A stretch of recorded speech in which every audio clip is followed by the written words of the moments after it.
आप देख रहे हैं न्यूज नाउ 24/7 ताज़ा खबरों के लिए हमारे साथ बने रहें।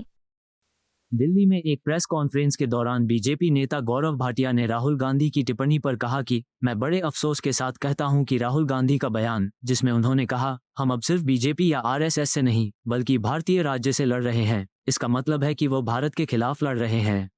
राहुल गांधी भारत में विपक्ष के नेता हैं और वह कह रहे हैं कि वो भारतीय राज्य के खिलाफ लड़ रहे हैं।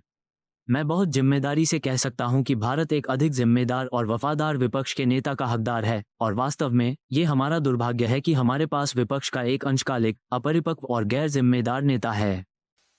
और बड़े दुख के साथ एक बात कहता हूं, राहुल गांधी का स्टेटमेंट अभी सामने आया है। मैं पहले राहुल गांधी का जो वक्तव्य है उसको कोट करते हुए, जिससे कि कोई ये ना कह सके कि शब्द इधर उधर हो गए, उनकी मंशा कुछ और रही होगी। और उसके बाद हमारे राष्ट्रीय अध्यक्ष जी ने किसी जिम्मेदार नागरिक की तरह एक एक्स पे पोस्ट डाली है, उसके आपके समक्ष रखना चाहूंगा। Rahul Gandhi says, and I quote, "We are now fighting not just the BJP, the RSS, but the Indian state itself." Bharat से लड़ रहे हैं। राहुल गांधी जी नेता प्रतिपक्ष भारत के हैं।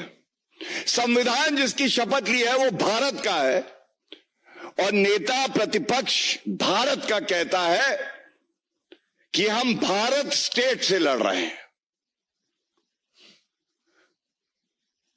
राष्ट्रीय अध्यक्ष जी ने जो कहा है ये हर नागरिक के दिल की बात है। And I am quoting now, hidden no more, Congress's ugly truth now stands exposed by their own leader. I compliment is hashtagged Mr. Rahul Gandhi for saying clearly what the nation knows, that he is fighting the Indian state. It is not a secret that Mr. Gandhi and his ecosystem have close links with urban Naxals and the deep state who want to defame, demean and discredit India.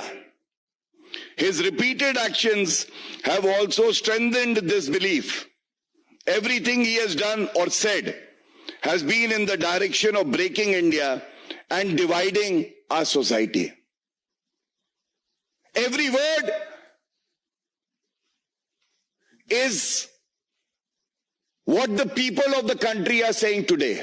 It is resonating with the feeling of the nation. Nation that is aggrieved, that is hurt, that feels let down by an irresponsible leader of opposition in Rahul Gandhi. And I can very responsibly say, India, Bharat deserves a more responsible, a more faithful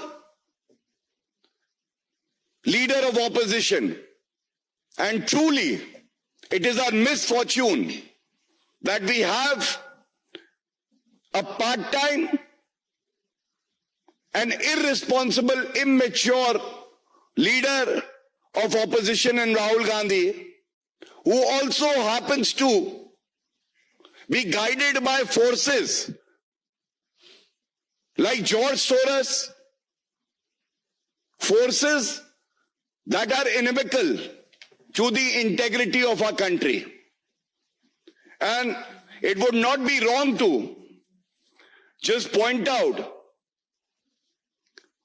that Rahul Gandhi's words, actions, and his belief itself hurts the sovereignty and the integrity of our country. And this is not the first time Mr. Rahul Gandhi has done so.